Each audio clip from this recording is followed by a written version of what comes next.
નમસ્કાર મિત્રો, મારું નામ શ્રેયસ પટેલ છે. હું ફિઝિકલી હેન્ડીકેપ છું.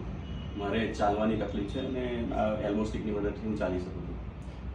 મારા વધારે વજનના કારણે મને ચાલવામાં અને હેલ્થ રિલેટેડ ઘણા બધા ઇસ્યુ હતા. મારે વેટ લોસ કરવાનું વિચાર્યું હતું, ઘણા બધા પ્રયત્ન કર્યા પણ વેટ લોસ થતું નહીં હતું.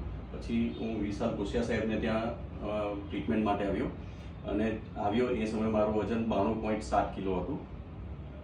ત્યાર પછી 1 મહિનાની અંદર માત્ર દવા અને ડાયટથી મારું વજન આજની તારીખમાં 81.2 કિલો છે અને ખૂબ જ સારું રિઝલ્ટ છે અને હાઈલી રેકમેન્ડેડ એમની ટ્રીટમેન્ટ માટે. ટ્રીટમેન્ટ પછી મને એકદમ સ્ફૂર્તિ લાગે છે અને વજન હળવું થયું છે, તો બીજી નાની મોટી ઘણી બધી પ્રોબ્લેમ હતી તો તે એકદમ સોલ્વ થઈ ગઈ છે અને કોઈ પણ જાતની સાઈડ ઇફેક્ટ નથી અને એવું એકદમ રિફ્રેશ અને બોડી એકદમ એક્ટિવ થઈ ગયો એવું લાગે છે અને એ માટે વિશાલ સરનો હું ખૂબ ખૂબ આભાર માનું છું.